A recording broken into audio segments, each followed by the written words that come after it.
Hello, everybody. This is the first of the college football schedule preview and prediction videos I'm doing. I'm doing NFL and college football preview prediction videos, so look out on the other channel. I'm going to link it in the description for NFL schedule preview and prediction videos. The first one's already out on the NFL channel, Go Pats 99. Obviously, it was the New England Patriots, if you already saw that one. But I'm going to link the channel below in the description so you can check it out. But here we go with the first of the college football preview and prediction videos. And today we're covering the defending national champions, the Ohio State Buckeyes. Last year for Ohio State was amazing. Now, there were a couple bumps in the road.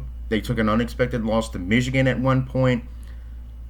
They also lost to Oregon. But it all came together in the end.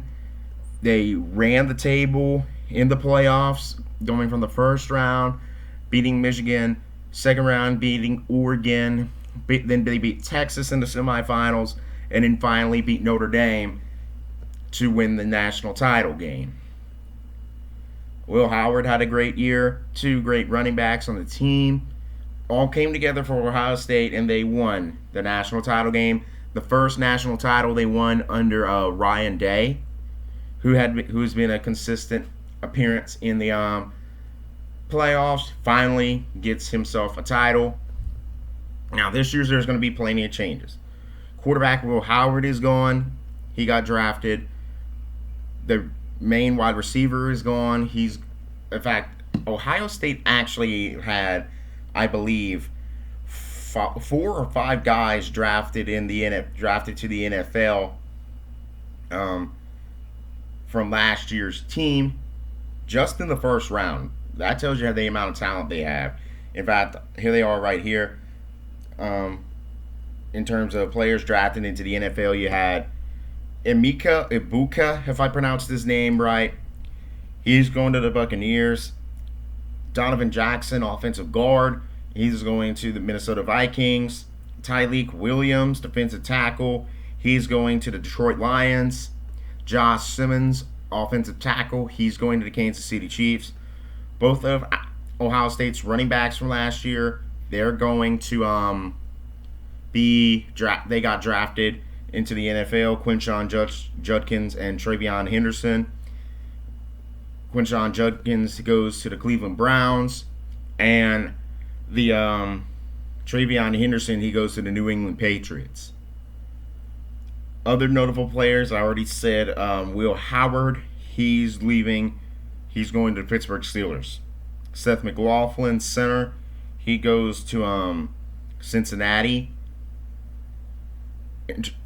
Notable transfers, 2 backup quarterbacks transfer. Devin Brown, he's going to Cal. And Aaron Nolan, I'm pretty sure that's not his actual first name. I'm pretty sure that's a nickname. But Aaron Nolan, he transfers. He's going to South Carolina. Zen Mikowski, again, name pronunciation. Offensive lineman. He's going to Indiana. And there was some other guy, I think, too. No, I think that's actually it in terms of notable transfer players. In terms of notable incoming transfers, you got Bo Atkinson. He's transferring in from North Carolina. Philip Daniels, offensive lineman, transferring from Minnesota. And C.J. Donaldson, running back, he's transferring in from West Virginia. The 2 notable departures are on the coaching staff as well. Chip Kelly, who was the offensive coordinator last year, he is accepting the same job for the Las Vegas Raiders. He's being replaced this year by former offensive coordinator for the Buckeyes before Chip Kelly took over, Brian Hartline. He's actually in his 3rd season overall as with Ohio State. He's going to be the offensive coordinator this year. The other notable departure on the staff for Ohio State is the former defensive coordinator Jim Knowles. He is going to be taking the same job at Penn State, which is going to be weird because Ohio State is a rival with Penn State, so they play Penn State every year. That's going to be an interesting wrinkle when we get to the Penn State Ohio State game. However, he's being replaced by Matt Patricia. Matt Patricia does have 2 Super Bowl rings as a defensive coordinator for the New England Patriots. However, being a New England Patriots fan, I can also attest that he wasn't necessarily the most spectacular in the NFL. In fact, there was a lot of instances where the Patriots got bailed out by their offense. In fact, one of the reasons why Tom Brady is so notable in that time period for clutch comebacks was because of the fact that Matt Patricia's defenses put him in situations where to win the game, Tom Brady had to be clutch to win the game. But maybe a downgrade to college helps him a lot. Those are the notable departures and changeovers for Ohio State. Let's get into their schedule. The toughest game of the year actually occurs in the first week of the season, and it's probably the most anticipated game of week 1. In fact, it's going to be both Big Noon Kickoff's game of the week that year and College Game Day's game of the week that year. Not too often that Big Noon Kickoff and College Game Day both get the same game for game of the week. It's also going to be on Fox at noon. Remember, Ohio State being the home team, the Big Ten had the rights to who gets the network. It ended up being Fox, Big Noon Kickoff. So that's why we're getting Texas versus Ohio State on Big Noon Kickoff that week. Big Noon Kickoff that week.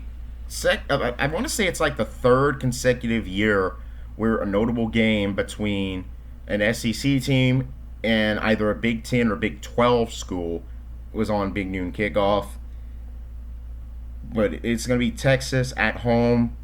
I know it's at home for Ohio State, but remember, they're trotting out a brand new quarterback. I'm assuming it's going to be Julian Sayin, who's going to be a sophomore this year. Whoever it is, regardless, will have no experience taking the field at Ohio State. On the other hand, yes, Texas does lose their main starting quarterback from last year in the form of Quinn Ewers, but Arch Manning, he took the field last year in quite a few games, either starting or in relief of Quinn Ewers. Looked amazing. I think that's going to make the difference in this game is the fact that Texas is starting an experienced quarterback, whereas Ohio State will not be starting an experienced quarterback. That on top of the fact that Ohio State, both its coordinators are leaving and they're putting in new coordinators. I think Texas comes into the Horseshoe. That's the name of Ohio State Stadium, is the Horseshoe, and wins the game. So Ohio State, I actually think, starts off 0-1 this season. Good news for Ohio State is that your next 2 games are also at home against much lower level opponents. Grambling State, who is an FCS school, and the Ohio Bobcats, who are a Group of 5 MAC school. I think you run through both of them to start the season 2-1, lone loss being the Texas. Then after that, you start your conference schedule. Ohio State loves to play its 3 non-con games in the first 3 weeks of the season, and then focus on their conference games for the last 9 games of the season. Your first one is actually your first road game of the year on the road at Washington. I would be concerned about the fact that Ohio State has to travel over multiple time zones to get to this game. If it weren't for the fact that they are just more talented in Washington, I don't think this is going to be much of a challenge. The only real challenge is, like I said, traveling over multiple time zones to get this game, but I think you still get the win because the talent level is much better than it is at Washington.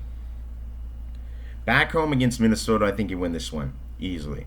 Minnesota might be one of the worst Big Ten schools this year. But then you play one of the first notable conference games of the year against a team that was kind of surprising in the Big Ten last year. They even went on to beat an SEC school in a bowl game last year. Illinois went 9-4 last year. You do have to go to their stadium, so I think this is actually going to be relatively close. However, I don't know. Illinois kind of feels like Missouri this year. Can we actually trust them to get a good year? Either way, I think you win this one. I think you're able to go on the road and beat Illinois. Like I said, Illinois this year kind of reminds me of what Missouri's been the past couple years. Good, but not great. not going to beat a notable team. Then you go on the road to play Wisconsin. I think this year is going to be the last year for Luke Fickell at Wisconsin. A lot of people said he was going to be the one who turned it around. Instead, what we got from Luke Fickell was a 7-6 year in his first year, and then last year everything fell apart. They went 5-7. I would not be surprised if this year is worse for Wisconsin, simply because Wisconsin's take all the big comers for the Big Ten on Wisconsin's schedule. In addition to the fact that the second part of a home and home series against Alabama, which I'm going to get to when I get to Alabama as part of the schedule, or on the schedule for Wisconsin, I don't think Wisconsin's having a winning season. In fact, I think they have a losing season this year. I think Luke Fickell's going to be going after this year, and I think Ohio State runs right through Wisconsin in this game.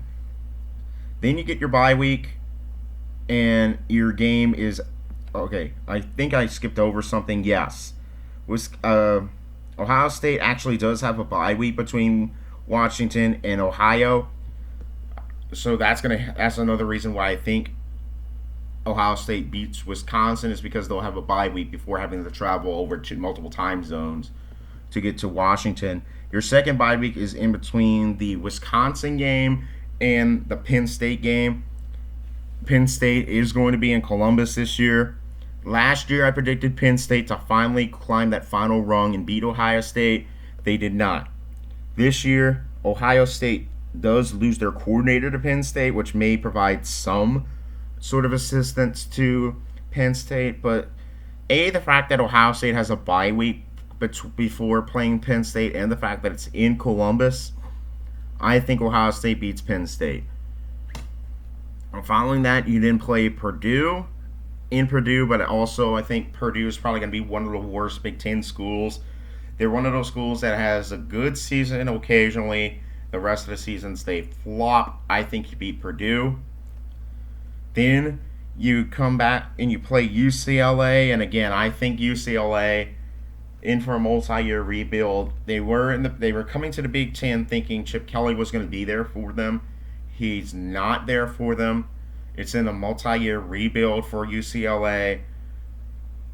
On top of the fact that UCLA has never been really a game-breaking program, I think Ohio State runs through UCLA. Then you get your final home game of the year when you play at Rutgers. Now, this could be a little bit of a trap game because Rutgers reasonably good in their own right. It's also right before your big rival game. But the fact that you're playing it in the Horseshoe doesn't really give me a lot of confidence for Rutgers in this game. So I actually think you win this one with relative ease against Rutgers. And that brings us to the final week of the season, which, as always, is going to be against Michigan. This one, I'm pretty sure, has already been announced. It's going to be the big noon kickoff game. I wouldn't be surprised if, even before the season starts, this is the big noon kickoff game. Ohio State comes into this game on a 4-game losing streak against Michigan. They did not play in the COVID year 2020, and then Michigan has won every year ever since. Ohio State has not beaten Michigan since 2019. Who knows what would have happened if Michigan and Ohio State actually played in 2020. Last year looked like it was going to be the perfect year for the streak to snap. Michigan went into the game at a record of 6-5, whereas Ohio State went into the game as 10-1. It was in the Horseshoe. Ohio State clearly more talented than Michigan was, but Michigan won it. Michigan would then later go on to the Rehnquist Bowl and then beat Alabama to finish 8-5. Sharon Moore is going to be in his second year. Now, Sharon Moore is going to be suspended at the first part of the year, but Michigan is playing much lower level opponents, so I think Michigan should still be okay for that. Sharon Moore is going to be long back by the time we get to here. I think Sharon Moore is going to be better in his second full year as Michigan head coach than he was in his first year. Michigan is a little bit more talented this year. They bring in the number 1 quarterback recruit, Bryce Underwood. This year, we all thought Ohio State was going to beat Michigan last year because we thought everything was going to come together, and it didn't. This year, you're going to Ann Arbor to play Michigan, and I think Michigan beats you. I am not predicting Ohio especially since Ohio State had Michigan right where they wanted them last year in the horseshoe and failed to win. I cannot predict Ohio State going into Ann Arbor this year against a Michigan team that's more talented than they were last year, and an Ohio State team that is less talented than they were last year, to go into Ann Arbor to beat Michigan. I know there's probably going to be some Ohio State fans that are going to be pissed off at me for saying that, but it's true. Who in their right mind is going to expect Ohio State, after what happened last year, and you're playing a more experienced Sharon Moore, a much more talented roster, where it's a roster that lost both of its coordinators. Arguably, both coordinators this year are inferior to Ohio State's coordinators from last year. And you are not as talented. I think you lose this game. It's probably not going to be a blowout. Heck, I think Texas might actually beat you worse than Michigan is going to beat you. But again, who in their right mind is going to expect Ohio State to go into Michigan Stadium and win this year after what happened last year when the game was in the horseshoe? Cry all about it all you want in the comments section, Ohio State fans. Be mad at me all you want, but I'm pointing out the truth.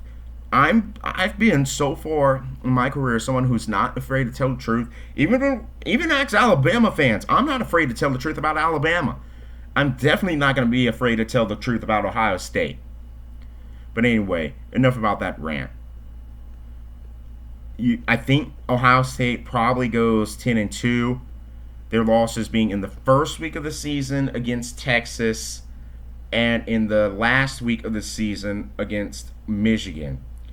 I think that's going to be enough to get them into the playoffs. I think any Big Ten team that finishes 10-2 or better this year gets into the playoffs. I actually think the Big Ten is probably getting 3 teams in this year. Penn State, I think, gets in. Michigan, I think, gets in. And Ohio State gets in. Oregon, there's a little bit too much turnover, especially with Dylan Gabriel leaving and a bunch of talent leaving. So I think I'm not too high on Oregon getting in this year. I do think Penn State with Drew Allar gets in, and a better defensive coordinator is going to get in. And I think Ohio State probably does get in because there's just too much talent disparity between the opponents they play and them. And I think Michigan is going to get in this year. So I think the Big Ten probably gets 3 teams in this year. And so I think Ohio State's probably safe. Does that get them into the Big Ten title game? Depends. Because it's also going to depend on, because remember, I think Ohio State loses only 1 game in the Big Ten, which is going to be that last game against Michigan. So it's going to depend on how many losses Michigan has at that point, and who Michigan's losses are to at that point. But I think it's a safe bet to put Ohio State in the playoffs. That is my record and prediction video for Ohio State. Again, keep in mind I'm doing NFL predictions on the Go Pats 99 channel and college football predictions on this channel. I'm going to try and alternate between the two of them. I already put out the first NFL prediction video with the Patriots on Go Pats 99. Here's this one here on Roll Tide 99. So the next one's going to be on the Go Pats 99 channel. I already announced there it's going to be the Buffalo Bills. The next one on this channel is going to be probably a couple days after that one that comes out.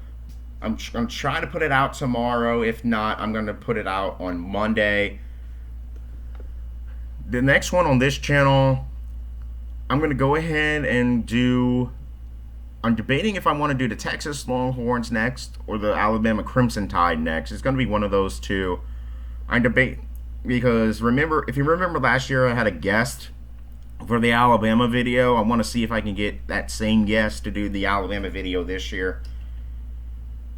But if I can't get him, I'm going to get in touch with him. If I can't get him, it's going to be Alabama next. If I can get him, I'm going to probably do Texas next, followed by Alabama. But anyway, this is Roll Tide 99. I'm out. Look out on the Go Pats 99 channel. Link in the description for the next one, which is going to be the Buffalo Bills. And look out for the next one, which is either going to be Texas or Alabama. I'll see you later. As always, Roll Tide and Go Pats. God bless you, and have a safe and wonderful day.